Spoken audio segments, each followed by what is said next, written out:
I'm Cash, and welcome back to Cash Talks Football, where I break down all the goals scored in the Premier League, giving you an insight that you don't normally see everywhere else. I actually try to teach a little bit about coaching and about football, so you can either take it to be a better football player or a better coach yourself. Now, classic Newcastle Liverpool. I thought this game was going to end up 4-3 with a winner, just like days of yore, but it didn't. Now, I'm going to show you a couple of little problems here for Liverpool. As you can see, this pass is coming in here, okay? So this is their little pressure pocket that they're creating, but you can see the midfield is too far away. So he can't really get suckered in and try to press the ball here, because if he does, he's going to leave this massive gap in behind him here. Now, there's also another problem. I watched a little bit of this game, not too much, but I do rate Gerald Kwanzaa at the back. He is actually quite a good defender for his age, and I don't really think Gomez is a decent centre-back. I would have switched those two round and had them the other way, and you're going to see one of the many clips here that I'm going to show you of the reasons why. Gomez and Van Dijk here is a centre-back partnership. Gomez is too far forward. Van Dijk, he's been playing great all season. I don't want to give him too much of a hard time, but he does make a classic error here for this first goal. So as we move this forward, you can see the moment he receives that ball there, okay, so you can see the space that's opened up between the two lines here, and there's the pocket of space. Okay, so also, can you see Gomez is over here, Van Dijk's up here.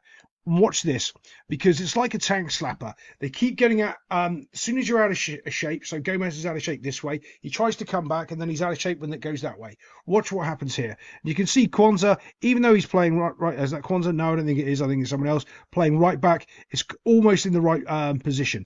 Completely wrong. That's Ryan Gravenberch there. Completely wrong. But okay, so when he's over pressuring here, what's happening is, because he's pressuring too late and the guy's already got possession of the ball, what he's able to do is use the momentum of this pressuring player to go past him, because he's running this way, he stood still, and as soon as he gets close, he can skip past him and he cannot challenge him. And that's exactly what happens here. Momentum skips past him, because now it's really hard for him to turn. Now you can see this is where the centre-back partnership is a little bit weak, because there's two players in between them here. Van Dijk's up trying to get the line, see if he can play the offside. Gomez can't. He's not back fast enough, so he's not level with Van Dijk. He's a little bit too deep. So that what happens is Van Dijk has to go back in cover for when this pass comes. And can you see what I'm talking about? If you draw that line, these two centre-backs needed to be, well, actually that's a terrible line, about there. But now he's too far forward. And said a minute ago he was too deep, now he's too far forward, and he's out of sync with the play. But Gerald Kwanzaa is not. If you can see, he's in sync with Van Dijk, because he's a better centre-back. He's actually playing like a centre-back out on the right wing, as the right back, and when Gomez is going a little bit too far forward and not keeping his shape just right. And this is important, and I'll show you why. So as that ball's played, you can see, because he's out of sync, now he's almost 3 steps behind. Instead of being in line with him here when he's dropping back, trying to stop this pass, he would have been close enough maybe to pull the ball or intercept the pass, but he's not. He's nowhere near. He's completely and utterly out of shape. So Van Dijk now has to deal with this. And on current form, you're going, yes, great. But this is the mistake Van Dijk makes, and it's very, very common when you're a really good player. Van Dijk thinks, because he's so good, and normally the players he play against aren't going to do what this, I think it's Isay. I do like it. Is it Isay or Isaac? I can't remember how you say his name. Isaac, I think his name is. Does really, really well. And players don't normally do this. They don't take shots from outside the box, and that's what catches Van Dijk out. That's the simple mistake he's making. It's because, well, normally that doesn't happen. They're not going to be taking the shot because they're not good enough, and they're not going to beat my keeper from there, but he does. So you can see on this first touch here, he's got Van Dijk now. He's in a tank slapper. He's out of sync of the play, just like all of the Liverpool players. He nowhere near where he needs to be. Still completely and utterly out of sync. So now Van Dijk's turned inside out, bomb, and now Van Dijk's casual here, because he's not going to shoot and score from there. It's just not going to happen. And I totally understand that's what the players do quite often. They're just complacent in the fact that there's no way he is going to smash the ball from there and beat my keeper. And guess what? He does. Takes his shot and he scores a worldie. Quality strike. And this is where I want to show you from this angle, and you can see how far away Gomez is.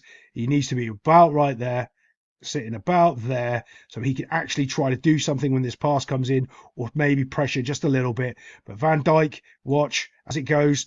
He's going one way, All of a sudden, he's out of sync of the play, expecting his centre-back to be a little bit closer. He's just too far away there.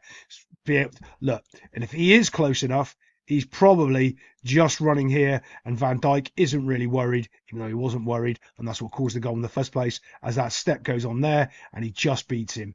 Yeah, Gomez is nowhere to be seen here. Couple of things going on with this pass coming in.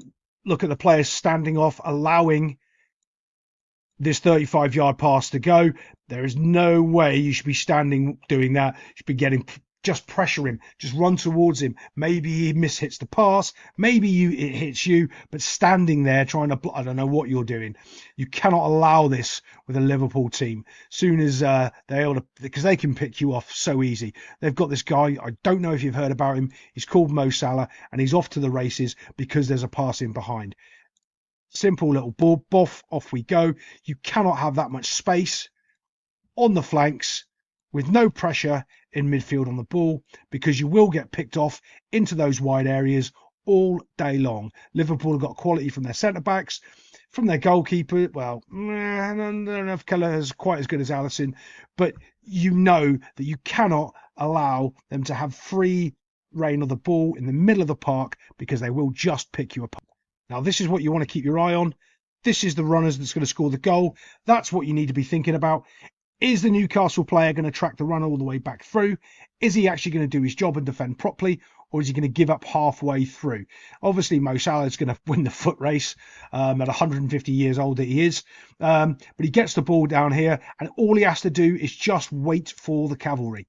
Now, this is something interesting that happens in football quite often. Can you see this guy here, right? He slows his run down. When these two slow their run down, automatically the players tracking back seem to slow their runs down as well. And they don't all run back and get into their defensive positions and shapes properly. They just kind of slow down when these players slow down.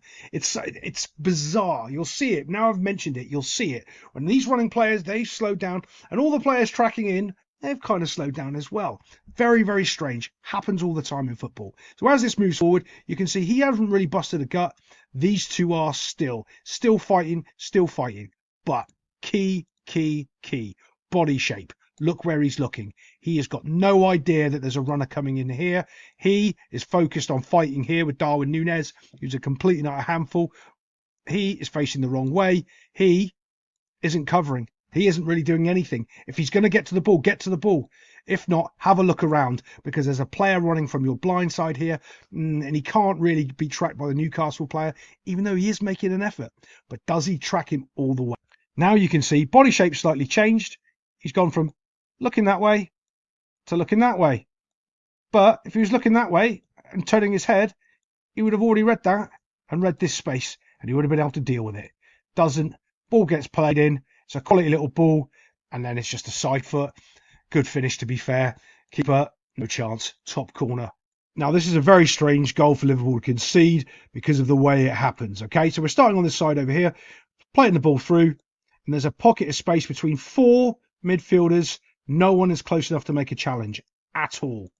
And this is really good play from Newcastle. Watch. Coming in back in from an offside position. You've got, I don't know who this, can't remember who this guy is for Liverpool, back here, playing everybody onside here. But the midfielder gets to turn, run, and now he gets to pick out a pass. And this is really interesting what Newcastle do. They take advantage of Konsa being out here on the right back position. Again, I still think he should have been in central defence. You can see Gomez. I don't know why he's looking that way, but that's what he's doing. He's running back. So when this ball's played here, okay, this is the interesting bit. The player comes from the offside position back onside. And this is one of those weird rules where, well, he was offside, now he's come onside. At what point is he onside from coming offside? You know, it's like, oh, what's the next phase of play? Well, it's not. It's still the same phase of play. He was offside a second ago. Now is he offside because he's receiving the ball? Well, I've seen it given, but no, not here. But this is what I like with Newcastle. What they've done well is they isolate Gerald Konsa, 2v1 out here. And there's no covering Liverpool player can get anywhere near or out there to help him whatsoever. So he's in all sorts of trouble. When this ball gets received here, bump, look, it's 2v1 now. Gomez can't really do anything. Van Dijk he's on the other side of the field at this point. But all of the Liverpool midfielders have been caught out by a simple ball in and a simple ball over here. Okay, the player's coming in from an offside position. back onside, but you've got to deal with that. But they stay onto this side and exploit the 2v1, putting the ball in behind Kwanzaa in that little extra bit of space, because Liverpool, their back four's up a little bit too high. That space is important. He runs on, and then, well, what does he do? Again, uses the momentum of the pressuring player to beat the player, because he's running so hard to get there. All he ends up having to do is just cut it and then slot it past the keeper. Keeper gets a touch. Could he have saved it? Gets a touch. Thinks he could have. I think he, in my opinion, if the keeper gets a touch, he can always save the goal. And then it goes. Now, from a coaching point of view, if my player does this, I am pulling you off. Right. So he's trying to play a worldy pass with the outside of his foot around to there, instead of just keeping possession. You've just scored. You're 2-1 up. You need to keep that ball. You can't take risks. Trent's now on. I think this is Trent. And all of a sudden, when you're trying to play this, watch this. This is a terrible shocking pass. Outside of the foot, trying to bend it around the player. You can't afford to lose the ball in midfield in a Premier League game, let alone when you're doing a terrible technique. You just can't do that. But yet, manages to do that, gives the ball away, and then all of a sudden, your team's on the back foot. Of course, you've given the ball away, so you're over-pressuring, trying to win the ball back. Of course, when you when you lose the ball when you're in this transitional phase, you've got a couple of options, right? Some teams are trying to do this, we've got to win it back in 5 seconds, playing a high press, because the team has the athleticism, the talent, and the understanding where they can do that. The other way to do it is to drop and get your shape as quickly as possible, so they have to break you down. They can't do neither here, Newcastle, and they let this open space here. I know he's tracking the runner, but you can see the ball's the important part, and no one's really going over here. Look, you can see no one's really going over and really sort of realising the danger. I think this is Trent here, who won the ball originally, okay? And he just gets to walk off down the field on his own, completely untracked, really. It's a little bit worse than that. When he comes in to challenge for this ball, he stands still. Look, he stands himself up. So all of a sudden, the space in both sides of him is completely open. And this guy is now caught in two minds. Does he stay with the player on the outside, or does he cover the space here? You can see he's trying to cover the space because his mate is just come all the way out to here to pressure the ball, which he really shouldn't have done. He just should have backed off just for a second, and hopefully one of these other players here could have come back and covered, instead of him stepping up and opening that pocket of space.